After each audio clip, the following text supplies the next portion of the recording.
ഹരി ഓം. എല്ലാവർക്കും നമസ്കാരം. ഹരിശ്രീ ഗണപതേ നമ. അവിഘ്നമസ്തു. ശ്രീ ഗുരുഭ്യോ നമ. ശ്രീരാമ രാമ രാമ ശ്രീരാമചന്ദ്ര ജയ. ശ്രീരാമ രാമ രാമ ശ്രീരാമഭദ്ര ജയ. ശ്രീരാമ രാമ രാമ സീതാഭിരാമ രാമ. ശ്രീരാമ രാമ രാമ ലോകാഭിരാമ ജയ. ശ്രീരാമ രാമ രാമ രാവണാന്തക രാമ. ശ്രീരാമ മമ ഹൃദി രമതാം രാമ രാമ. ശ്രീരാഘവാത്മാ രാമ. ശ്രീരാമ രമാപദേ. ശ്രീരാമ രമണീയ വിഗ്രഹ നമോസ്തുതേ.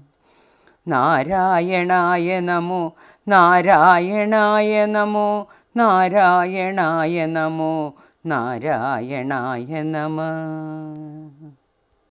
ആരാണ് ശ്രീരാമൻ എന്ന് നമുക്കൊന്ന് ചിന്തിക്കാം. ധർമ്മത്തിൻ്റെ മൂർത്തിയായി, ഒരു മനുഷ്യനായി, രാജാവായി ധർമ്മത്തെ നിലനിർത്തുന്നത് എങ്ങനെയെന്ന് വളരെ വ്യക്തമായി സ്വന്തം ജീവിതം ജീവിച്ചു കാണിച്ചു തന്ന മഹാവ്യക്തിത്വത്തിനുടമയാണ് ശ്രീരാമൻ. എങ്ങനെ ഒരു മനുഷ്യൻ ധാർമ്മികമായി ജീവിക്കണമെന്ന് രാമായണം മാത്രം ചിന്തിച്ച് മനനം ചെയ്താൽ മതി മനസ്സിലാക്കാൻ. എന്താണ് ധർമ്മം? അത് എങ്ങനെ, ഏതെല്ലാം സാഹചര്യത്തിൽ ധർമ്മത്തിന് മാത്രം പ്രാധാന്യം നൽകി, ധർമ്മത്തിന് വേണ്ടി ചിലത് ത്യജിച്ചും ചിലത് തെറ്റ് എന്ന് അറിഞ്ഞിട്ടും ധർമ്മമാണ് വലുത് എന്ന് കരുതി നിലനിർത്തിയ മഹാവീര്യ വ്യക്തിത്വത്തിന് ഉടമയാണ് ശ്രീരാമൻ. ഒരു മനുഷ്യനായി പരിഗണിച്ചുകൊണ്ട് ചിന്തിച്ചു നോക്കൂ ശ്രീരാമനെ. അപ്പോഴേ അതിൻ്റെ ആഴങ്ങളിൽ ഇറങ്ങിച്ചെന്ന് മനസ്സിലാക്കാൻ കഴിയൂ.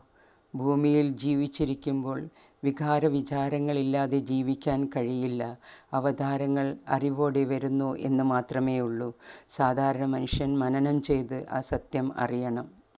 മനനം ചെയ്യാൻ ബുദ്ധിക്ക് പ്രാപ്തിയുള്ളവനാണ് മനുഷ്യൻ എന്ന് പറയുന്നത്. നമ്മൾ മനുഷ്യനായി വന്നു, എന്തിനു വന്നു എന്നറിയാതെ, ചിന്തിക്കാതെ ശരീരം ഉപേക്ഷിച്ചു പോകുന്നു.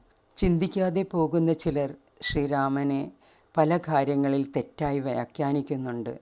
പക്ഷേ ഒരിടത്തും ശ്രീരാമൻ ധർമ്മത്തിന് വേണ്ടിയല്ലാതെ ഒരു പിഴവും സംഭവിച്ചിട്ടില്ല. ധാർമ്മികമായ ഒരു ആംഗിളിൽ നിന്ന് നോക്കിയാലേ അത് മനസ്സിലാക്കാൻ കഴിയൂ. ധർമ്മോ രക്ഷതി രക്ഷിതഃ. ധർമ്മം സംരക്ഷിക്കുന്നവനെ ധർമ്മം സംരക്ഷിക്കും. ഈ രാമായണ മാസം എല്ലാവരും ഒന്ന് മനനം ചെയ്ത് രാമായണം വായിക്കണം. നമ്മൾക്കെല്ലാവർക്കും നന്മയുള്ള മനസ്സോടെ ധാർമ്മികമായി ചിന്തിച്ച് പ്രവർത്തിക്കാനുള്ള ആത്മബലം ഉണ്ടാവണേ എന്ന് മനസ്സാ സ്മരിച്ചുകൊണ്ട് നന്ദി, നമസ്കാരം.